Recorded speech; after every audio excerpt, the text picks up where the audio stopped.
Greetings, everybody. Welcome to the Wednesday, October 30th, 2019 episode of Free Webinar Wednesdays.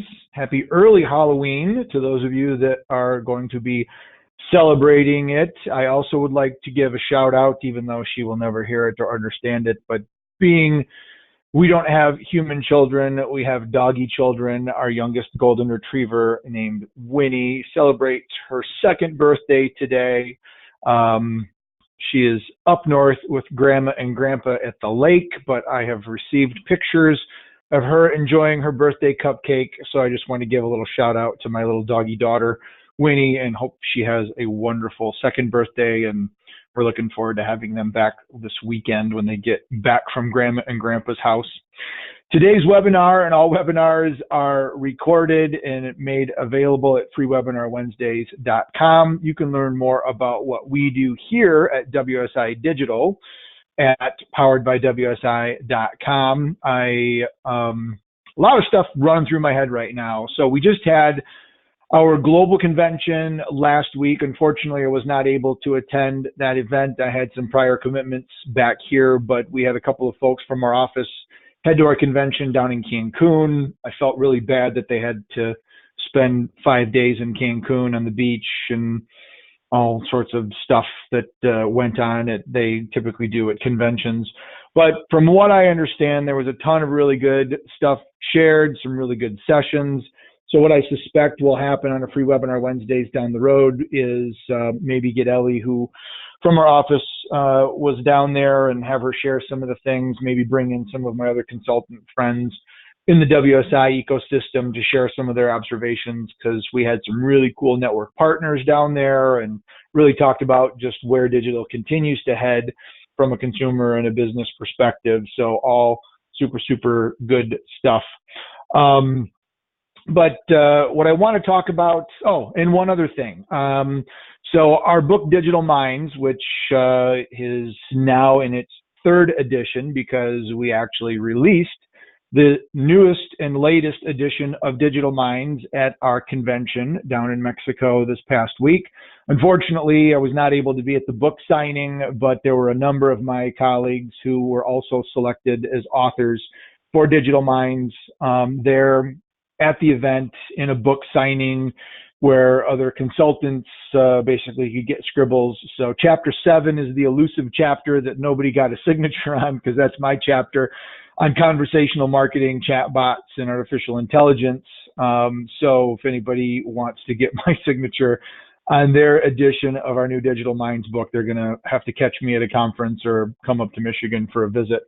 So it is what it is. But very soon we'll be probably talking about each of those individual chapters. I've got a pre-release version of the book and have been going through, and there's some really, really good information. It is by no means a sales pitch for WSI or trying to convince people to hire us. It is very much focused on education and informing people about the different elements related to a successful digital marketing strategy. And I'm really proud to have been selected as a contributing author now for the third time in a row for our Digital Minds book series. So stay tuned to Free Webinar Wednesdays. Keep an eye out on our social media channels. We'll probably be putting some information out shortly about all of those. And I'm going to be updating my Digital Dozen presentation, which previously has been based off of the second edition of Digital Minds, on 12 things every business needs to know about digital marketing. The subtitle on this newest edition of Digital Minds, even though we stayed with the 12 chapters, is a strategic approach to connecting and engaging with your customers online, which some of you that are frequent flyers here on Free Webinar Wednesdays may have heard me talk about as it relates to our new branding statement, although it's not positioned as the branding statement on the book. It's kind of our new mantra of figuring out ways that we can help our customers connect and engage with their customers through an online digital channel. So a couple of great things. Just wanted to make sure you guys knew about that. Last week, although technology and power outages tried to stifle me, it wasn't last week, it was the week before. I started talking a little bit about some of the cool new stuff from Google, the Pixel Book, the earbuds, the new Pixel phone, So there's a bunch of new things that Google has released. So hop out there, check that out. What I want to talk about today in the time that we've got together is some of the new things that have been recently rolled out over at LinkedIn. When we talk about connecting and engaging with your customers online, one of the best ways to do that is building a personal brand using LinkedIn. We do a lot of work in the financial services and the community banking space. The platform LinkedIn is probably one of the platforms that if a bank is going to provide access to a social media platform at the office for their employees to use, it's likely going to start with LinkedIn for a couple of reasons. One, it's seen as much more professional.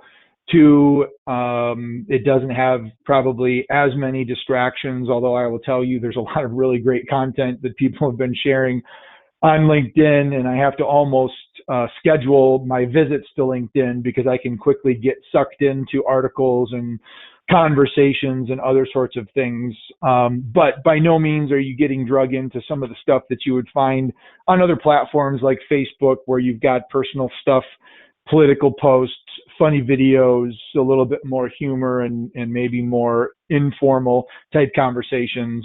YouTube, Twitter, Instagram, those sorts of platforms. So most of the time when we talk to our clients, they're trying to figure out, okay, well, if we at least start allowing our employees to get access to LinkedIn, we know that the risk to the business is going to be probably less. There's a more, I guess, a greater opportunity for business benefit. And while you may not necessarily be in the banking industry yourself, you can certainly replace the word banker with whatever industry you're in. But my father was a community banker for 33 years. And one of the things he mentioned to me when I started working at the bank was, you'll quickly find that people will choose to do business with you because you are their banker, not just because you work at the bank. And again, take the word banker and bank and put whatever industry you're in. If you're an attorney, if you work at the flower shop, if you are a consultant, if you are a dentist, whatever the case is, it's much more of a person-to-person relationship today. While there's certainly ways that you can categorize businesses as B2C for business to consumer or B2B for business to business, really at the end of the day, people buy from other people. And you're going to want to do your best to allow people to get to know who you are so they can go through, oftentimes, social media, a strategy that's, know me, like me, trust me, where people get to know you, they get to like you because of what you're sharing and talking about, and the fact that you're not out there just trying to hawk a sale or convince somebody to spend money with you or advertising your products and services.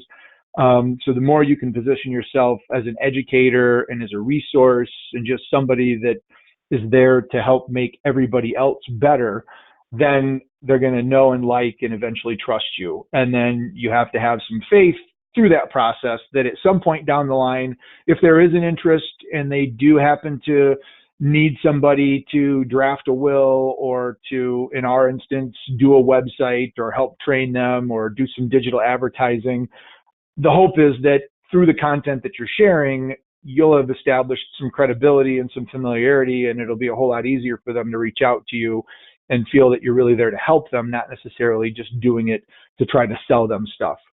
So LinkedIn has rolled out some new updates. Some of them are kind of in baked mode, I guess. They still need a little time in the oven, if you will, because I don't think that they're fully deployed yet. One of the elements we're not going to really talk a lot about today, but there's still, I guess, working on the LinkedIn Live and getting probably closer to making that available for everybody. But the things that I want to chat about today that have been announced within the last couple of weeks, LinkedIn events, the ability to share content with employees, content suggestions that are being made to page managers, and then revisit Kudos because they've rolled in a team moments and then even we're hiring functionality. So I've got my LinkedIn profile pulled up here. I'm just going to use mine as an example to walk through some stuff. The first one I want to talk about is LinkedIn events. And so This is a function that had been in LinkedIn probably 6 or 7 years ago. It went away, didn't really know why it went away, but it's now come back. I think it's a start. It's not probably where it ultimately needs to be, but on personal profiles, this is not something you can yet do at the page level, which is one of the things that I think is a missed opportunity. Although from the podcasts and the reading that I've done, and from my personal experience, a lot of what LinkedIn will do, they'll first do at the profile level, meaning the individual or the people. And then once they start ironing out the bugs and getting the kinks taken care of, then they'll go ahead and they'll release something at the page level. But for right now, you've got this capability at the individual level. So if we take a look over here on the left-hand side, and if you're on a mobile device, you can click on your profile, get the drop down, go underneath groups, and you can see events as well. If you have any events, which you probably don't because this may be the first time that you've heard about it, you just simply click on the plus, and that allows for you to create an event. And I'll walk you through that here in just a little bit. But I present at marketing forums for a couple of state banking associations. So you got the Community Bankers of Ohio and the Indiana Bankers. These are events that aren't open to the general public. Banks participate in these under a paid subscription model. And so these are both private events that I've created for the forums that I was at last week. And I'm just going to pull up an example. So the Community Bankers Association of Ohio, their October marketing forum. So I went ahead and pulled this up. You can see when I created it, it generated a URL. Now, the nice part about this is if this is an event that you're creating that you ultimately want to share, you can grab that URL, you can post it out to Twitter, you can send it to Facebook, you can put it in an email. So there's lots of different ways that you can build awareness for an event. And since you're building these as individuals, I would say if you're the marketing director for your organization, you may want to take on the role of creating events because you're really the one that's organizing it.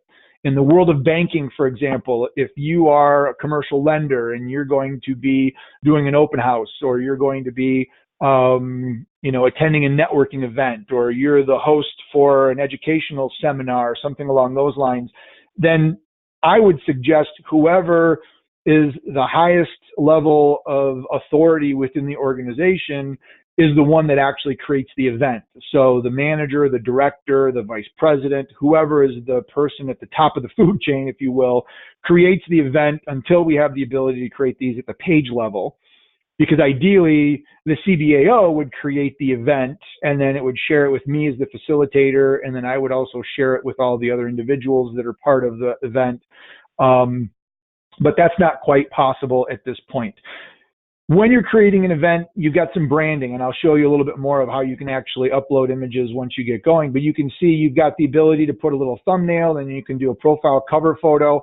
I did a thumbnail for the two that I created, but I didn't do a cover photo. You can create a template. You can use a service like Canva, for example, which gives you the ability to build images online with particular pixel sizes. Or you can create a template within your own organization and use something like Photoshop or InDesign. But you have the ability to add some image branding. It's probably more important if you're going to be doing a public event that you're inviting people to. Then you can see all this other information is included as part of the information in the event when we go to the setup. One of the things that's a little bit of a downside is you have to have a physical address of where the event is located. So if I wanted to create an event for Free Webinar Wednesdays, I don't really have a physical address because Free Webinar Wednesdays is a virtual, you come to a website. So what I may end up needing to do if I wanted to do that is I have to put in a physical address. Maybe I'd drop our office in Battle Creek in there, but then in the description I would indicate that, hey, this is really a virtual event. This isn't a physical event, so don't show up to my house because you can't sit in my office. Well, you probably could, but that'd be really uncomfortable. Sit in my office while I'm delivering Free Webinar Wednesdays. That'd just be kind of weird.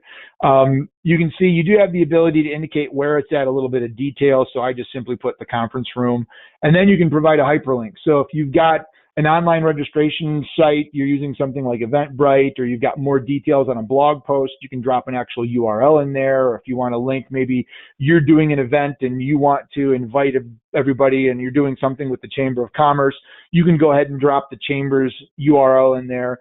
And then the date, you can see this has already passed so that you can see that this has ended.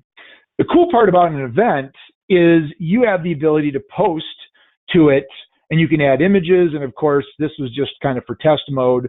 So I went ahead and dropped the kids in there going for a walk. You can see Starbucks in the background. They're on their way to get a pup cup treat, which if you're not familiar with pup cups and you have dogs, the next time you're at Starbucks, ask them for a pup cup, and they'll take one of the little espresso cups that they have, and they'll fill it full of whipped cream, and you can take it back to your furry friend. Word of advice, if your dogs are as excited and gobble those down as quickly as mine do, you probably want to do it outside of your vehicle, because we've had to clean whipped cream off the ceiling of our car a number of occasions. So we make sure that they get their pup cups outside, and we grab extra napkins. So, but I digress. And the one on the pink leash is Winnie, and she's the one that turns 2 today. So her big sister, Lily, is probably there celebrating and having cupcakes with her as well. But you can go ahead and you can create posts just like you can in any other post. So you can create and say, I only want it to go here. You have the ability to add some other stuff, and we'll talk about some of these things as well when we get further in. But building your post just like a regular post, but now it goes to the event. Because this was a private event, you can see that this was one that just didn't go a whole lot of places. I invited one individual, so Azza is the CEO over at the CBAO. So I invited him because when I was creating it, he was the only person that I could remember on LinkedIn that was part of the actual marketing forum. So I invited him, and I'll show you exactly how that process works as well. So if I want to create an event, I'm just going to go ahead and click on the little plus here. This is where you can see you've got the ability to actually add the little photo. You can go ahead and you can add a cover image. It'll tell you, so this is a square image. This is a 4:1 aspect ratio.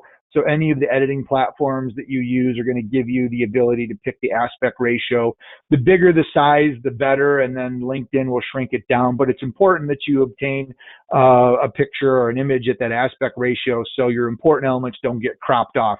Don't take a really large square image and drop it in as a cover, because you're just going to get a stripe right across the middle, and that might not be what you want the image to focus on. You can see the event name here is a mandatory field indicated by the little asterisk. So you give it an event name, where you're going to be, what you're going to do, what the event's called. This is where the location really has to be something as a physical location. So if you start typing in an address, so 12369 Verona Road. So now it's pulled up my actual address here, and I can put this in, but I'm not able to do, I can't put in free webinar Wednesdays. I can't put in a URL. You have to select from the drop down. So that may or may not be something that changes. I think it's probably a bigger issue when you've got something that's a virtual event. So again, you can just put in your office address there, but then in the venue details, you would just put important note, this is not at our office, this is an online webinar, visit us at free webinar Wednesdays. You can see you've got 1,000 characters to play with, so you can get a little bit more robust here. You can do start and end date and time. You can pick your time zone. I don't know why it's picking Atlantic, but I would change this to Eastern. Some additional description information here. You can get a little bit more details. If you have a ticketing website, so for example, you might be using Eventbrite or Ticketmaster or some of those platforms, you could drop in the ticketing website URL. And this is where you're going to have the ability to say a public or a private event. And if you have a private event, you can either allow attendees to invite their connections. So maybe if I wanted to invite Azza, but I couldn't remember who else was in, or maybe I wasn't connected to everybody that was part of the marketing forum, but Azza was, anybody that gets added to the group can then add other people to the group, and now your event can build, and it's a little bit more of a restricted growth as opposed to the organic, just, hey, it's a public event and whoever wants to show up can show up. So once you create that, now I've got it blued out or grayed out because I haven't completed all the necessary items, but you simply click on create your events there, and then you can go in, you can grab that URL, you can share it. and then post information. I would suggest if you're the event creator, it's a good idea to think of yourself as the moderator. So people, just because they're invited to the event, might not really know what that means. They might not catch it. You might want to send them a direct message and go, hey, I just invited you. It's a new service. Check it out. But then you're going to be the one that's going to want to share information and post details to try to spark some conversation. So events are there. Figure out how to use them. Again, I think the URL for the location is coming, the ability for us to be able to spawn these directly from a page. But the next time you're going to be attending, or maybe you're organizing an event for your organization, or maybe you volunteer for a nonprofit, or you just want to maybe do a meetup at the local coffee shop and create an event and go, hey, I'm going to be at Starbucks tomorrow at 3. Any of my LinkedIn friends that would like to join me, stop on by and let's share a cup of coffee and catch up. So some interesting ways you can do that. But really the physical address requirement, I think, is one of the efforts of LinkedIn to really try to get people to be present at an actual, like, face-to-face. So I can see you, I can shake your hand. We really enjoy a real cup of coffee together instead of everything just being virtual. So check out LinkedIn events. I'd be very curious as you go through your learning process to see how it works and what you think. The next item I want to talk about is the ability for, and I'm just going to go back to my profile, and I'm going to scroll down, and I'm going to get to my Cook Technology Solutions page. The ability to take content and share it with your employees. Now, I'll admit we're just in the infancy stages of getting our own LinkedIn page. I know, do as I say, not as I do. I've been focused so much on building the personal brand that we're now kind of coming back and saying, you know what, we really should kind of do what we say. So there's not a tremendous amount of activity or followers going on. You can see we're up 600% in unique visitors, but that's only because we probably didn't have hardly any, and now we're at 7. So the percentages look pretty impressive, but numerically speaking, it's probably not what we want. But looking that aside, you can see Ellie is part of our team. She's gone ahead and posted this. Now, this doesn't show on the public view. Her and I are both administrators.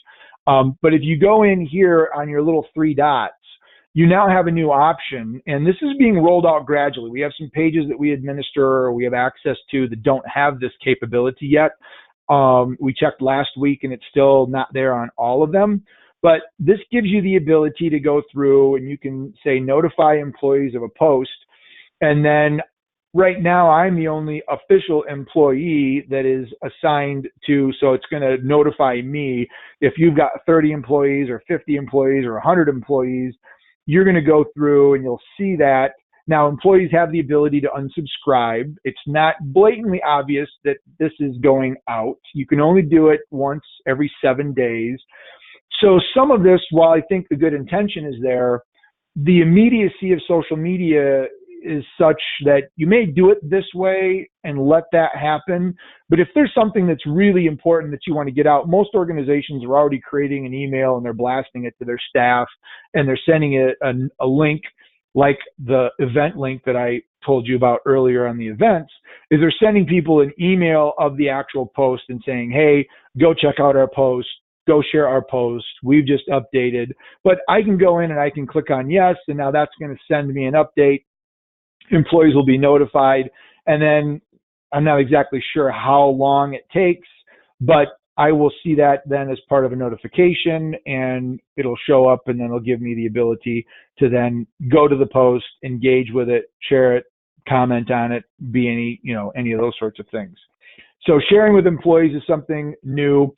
One of the other new things that has been released is content suggestions, and also status. And I'll show you status on one of the pages that we have access to that's almost there, but they haven't added any hashtags.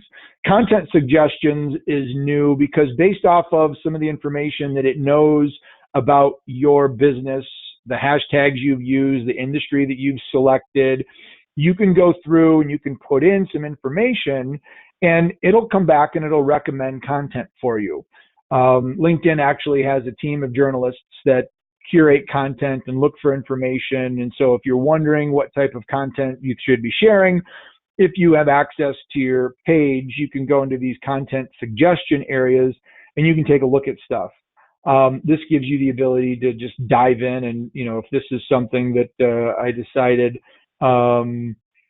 let's see, of course, during a live webinar, I had to have profanity jump through on a promo, so apologize for that. We try to keep it a family show and not get all ghetto on you, but sometimes you just don't have control.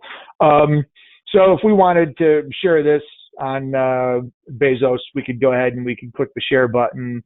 You can see some engagement rates, what articles actually are seeming to pull people in, people would be interested in. So this might be an element to be able to curate some information, which would be kind of cool. If you go over to, I'm just going to see where, because I've gone through, let me click on the onboarding. This is another element. So if you want to go through and kind of revisit what sorts of things, so maybe I would want to say financial, marketing, and advertising, maybe I want to add those to my list as well, because those are also things. And if I'm primarily interested in the director, chief experience officer, I could do some of that. But if I just go through and maybe add a couple of those extra items, maybe it will, maybe it won't. I can go ahead and I can add some topics. So if I wanted to do a topic for SEO, let's see, what search engine optimization. So maybe politics and law isn't something that I'm interested in. If I did banking, I could put that information in there. Maybe society and culture I'm not as concerned about, but maybe if I type in the word cybersecurity. So now you can see I'm changing my stream and curating information that is going to be a little bit more relevant to the types of people that are interested, or that I hope are interested in what we're going to be posting on our business page within LinkedIn. So let's hop over. I want to show you the Completeness. So we're going to take a look at Orchid Orthopedics. This is an awesome company that we get to work with that does contract medical implement manufacturing, and you'll notice that they've got a build your page completeness bar at the top. And as you go through, it'll give you a list of things.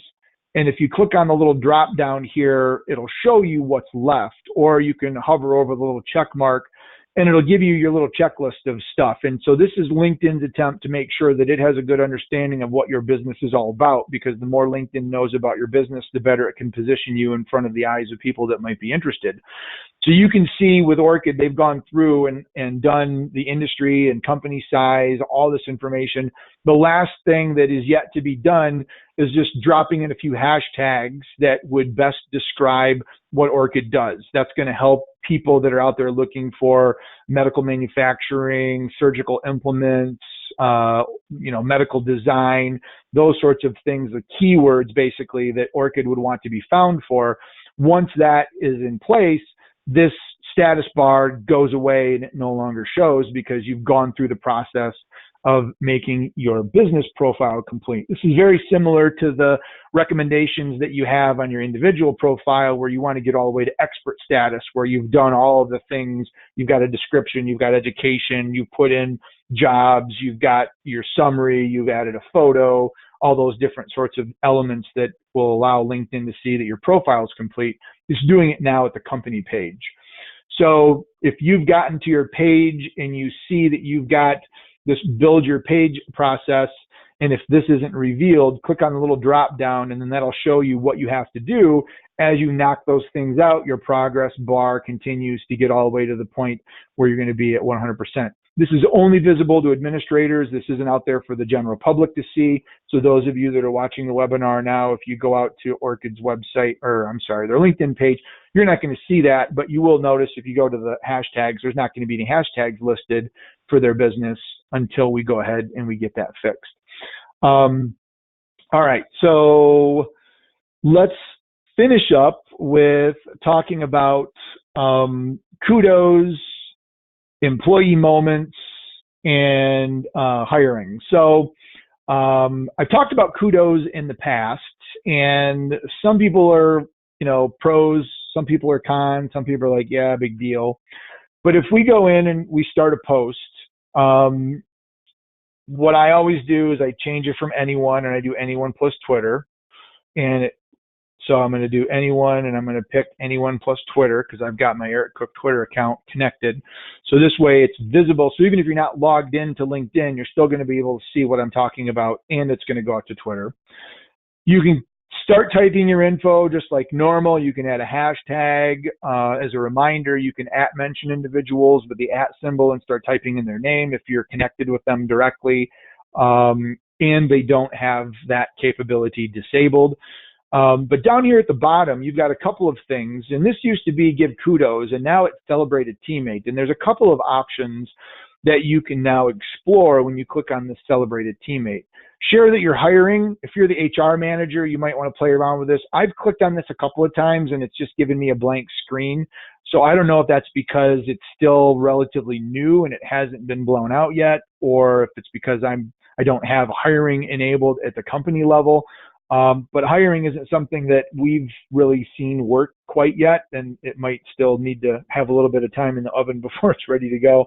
But if we go into the celebrate a teammate, this is where you can go in, and it doesn't necessarily have to be your own teammate at the office. That's where it's a little bit misleading because you can give kudos to anybody.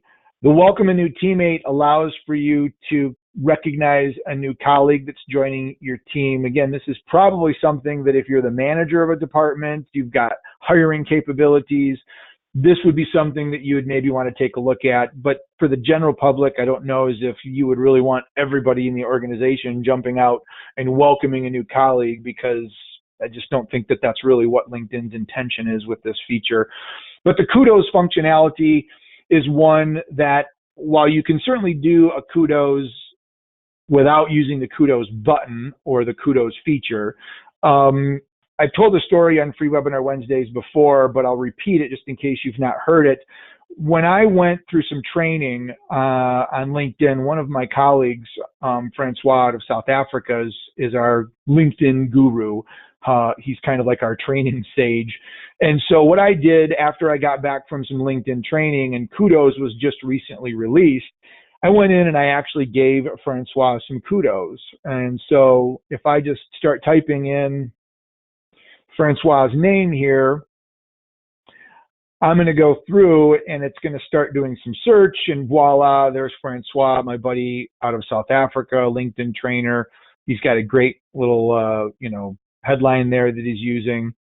So I put in Francois and then I click on next. I don't know if I can add multiple people here. And sometimes you can try things and they will or won't work. So we're going to fly without a net here and see if I can actually do a Francois and an Ellie. So let's go ahead and we'll click next. And if this blows up, then we know that we really can't do two individuals at the same time. But I'm going to click next. Let me go ahead and close this. So if I go and let's say, maybe I want to say both of them, great job. They were both at the convention. Unfortunately, I wasn't able to be there, but if I wanted to say, hey, because I know that they had some really good conversations at the convention, so maybe I want to do a great job, I go ahead and I select the great job. You can see at the top, it changes the background, it changes this. Now, I demoed this at my marketing forum, and somebody said, well, you could do the same thing, because once you get to the next screen, you could go into Canva and you could build an image. Yep. You could upload the image and you could create a post. Yep.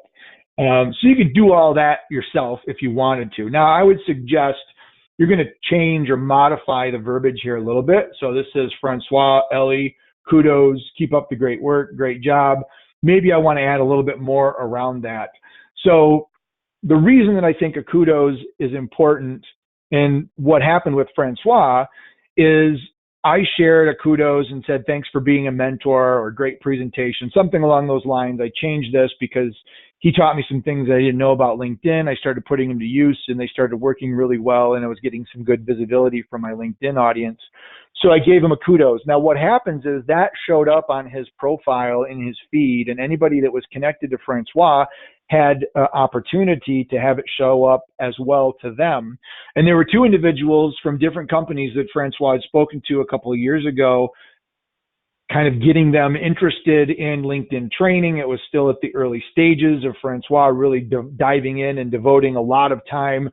And so both businesses decided it wasn't quite the right time for them. They weren't on board quite yet. And so when they saw the kudos show up on Francois's feed, it piqued their interest. They came back to my profile to say, who is this Eric guy and why is he giving Francois kudos? And they checked my profile. Fortunately, I had some good information on there that validated me as being somewhat of a resource, or somewhat of an individual that likes to spend some time on LinkedIn and maybe knows what I'm doing every once in a while. So it validated who I was, and the fact that I was giving Francois kudos about LinkedIn training caught their attention, and they started then spending a little bit more time on Francois's LinkedIn profile, seeing some of the articles that he had written and some of the other content that he'd been sharing. And both of them reached out and separately and said, hey, we just caught a kudos from one of your colleagues. Looks like you've got a lot of really cool things going on. We know it's been a while since we've chatted, but now we think we'd like to revisit those conversations for all of the reasons that I just said. One of them, I believe, ended up retaining Francois for some training, and he was actually able to turn that kudos that I gave him into a legitimate business opportunity and produce some revenue for his company. So not to say that every time you do that, that's going to happen. Certainly, if you're in an industry where you're going to have to be careful and sensitive about things such as privacy or confidentiality, for my banking friends, you're not going to jump out and recognize, Francois as being a great customer, because that would send your compliance person through the roof. But one of your customers may have just gotten an industry award, or maybe was the chairperson for the local United Way fundraising campaign, or is just serving the final months of their term as the chairman of the Chamber of Commerce or chairwoman. Any of those are elements that you can use certainly in a kudos. And the reason that I think doing it through the kudos functionality as opposed to just doing it natively is understanding the fact that this is a LinkedIn function that I suspect LinkedIn would like you to use. And if there are functions that LinkedIn wants you to use, LinkedIn likely is giving these preferential treatment in the algorithm and visibility, so you're going to have a higher chance of getting a kudos seen by your network and extended network than you are if you were just to do it as a native post with all the same functionality, with an image and an at mention and some hashtags, but using the actual kudos functionality puts it into the LinkedIn ecosystem, and LinkedIn's going to say, oh, you're using one of our new tools. Okay, I'm going to treat this a little bit more special. And there may be a higher chance that your information is going to get seen by the rest of the folks out there on LinkedIn. So some of that, it requires some testing and you want to play around with it, but I would strongly encourage you. This also keeps you in that mindset of what's in it for the other person. You're not giving yourself kudos. You're not bragging about how awesome of a product and service that you have or how great you are. You really are putting the other person front and center and recognizing other people through the kudos process. And so the more that you can embrace that type of a mentality with any of your social media strategies is going to more than likely, I won't say guarantee, but more than likely result in better long-term success. Because if you talk about other people, you share information that benefits others, that's the type of stuff that gets you noticed. If you visit somebody and they're posting all about themselves and how awesome they are, and, look at all the cool things that I have, which is sometimes a little bit of a challenge on Instagram. As I'm saying that out loud, I'm thinking of the post that I did when I was in Arizona speaking at a bank board of directors conference, where it was a beautiful shot with the blue sky in the morning. So that might have been a little bit about me, but it was really excited to be someplace warm when back home in Michigan it was cold and rainy. And but for the most part, the ability to actually create content that benefits other people is really the direction that you really need to go after. So I'm just taking a quick peek at my admin area, and I see that I've got a couple of questions. So hold on, let me see if I can get my question and answer box to come up here real quick. So first off, thank you so much for the compliment. And then yes, actually, yep, Sean, you nailed it. The golf course shot. Yes, that was the one. So that was kind of about me, but it was still, just talking about the fact that I get to be at a banking conference educating people about digital, and the conference presentation was certainly much more about the audience than the picture of me at breakfast overlooking the golf course outside. So I'm going to go ahead and not send this because I would like to put a little bit more thought to this, and I always do a really bad job of typing while I'm on screen or anybody's watching me. So I would need to put together a little bit better thought process, but you can kind of get an idea of how that actually works. So cool. So let me see. So yeah, a little bit of jealousy. I apologize for that.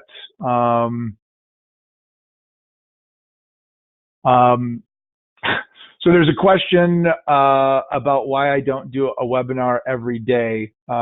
First off, I'm flattered that you would even have a remote interest in listening to what I talk about on a daily basis.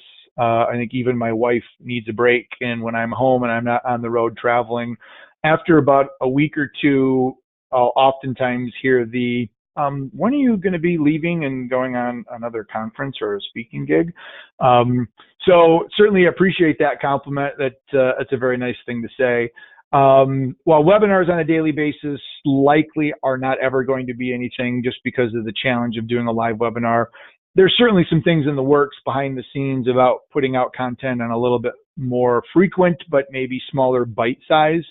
I came across an individual, and this is completely unplanned, but there's a guy that I had met, and I'm actually going to pull up his website, and I'm going to share a little kudos to Elliot because I thought that it was a really, really good presentation. So if you go to the website econ70.com, Elliot Eisenberg is a PhD economist, blogger, speaker. He refers to himself as the bow tie economist. And what Econ 70, the meaning behind that is every day Elliot sends an email with 70 words, no more, no less, on something related to economics. And so Elliot has figured out, now I'm sure he doesn't write these every single day, but he doesn't put like a bunch of them in for the month and go away. In fact, he didn't even provide his presentation to the conference organizer until the day of, because the information that he was sharing on the screen was that updated and that current. This guy talks fast. I questioned him when I met him at breakfast, how many cups of coffee have you had? Because he is like super fast, super intelligent. And there's probably a lot of economist jokes that I could make, but I don't want to offend anybody. But I think it's probably safe to say that economists and maybe accountants aren't always necessarily seen as the life of the party as it relates to networking, and I don't want to even say personality, but it's just a certain mentality. This guy was hilarious, but delivered a ton of really good content. So thinking about how he's delivering just 70 words, quick and simple, here's what's going on, here's what's happening. The thought process in my head as it relates to just sharing knowledge and information, something along these lines may very well come out. I'm not promising anything, but if you're looking for someone as a good example of kicking out content on a regular, frequent basis, short little snippets, I would strongly suggest hopping over to econ70.com and check out Elliot. He's got some really good stuff. He tweets on a regular basis, just all of his information and his little newsletters. So really kind of an abbreviated but very relevant content machine. I think he said 25,000 people get his daily email.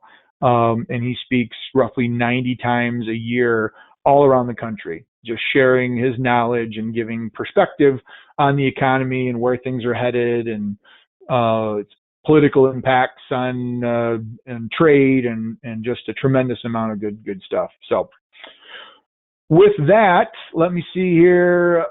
Thanks again for the feedback. It's good to have. I love doing these webinars live. Sometimes it's a challenge because I can't always do them like I couldn't last week because I was actually someplace at an event. But I really enjoy doing these and getting the great feedback, so thank you so much. So that is a wrap as far as the info that I wanted to share with you all today. Hopefully some of my LinkedIn ideas are ones that you'll play around with. Certainly you have my information, Eric at poweredbywsi.com, if you want to post a comment on free webinar Wednesdays, but interested in how you're planning on using or playing around with some of those new LinkedIn features. So with that, I appreciate everybody joining today's show. Keep an eye out for, I believe I'm actually around next week as well, so we might get 2 in a row. Cross your fingers. But otherwise, we'll see you online. Get connected with me on LinkedIn, and we'll stay in touch. So visit freewebinarwednesdays.com for archives of not only this show, but others.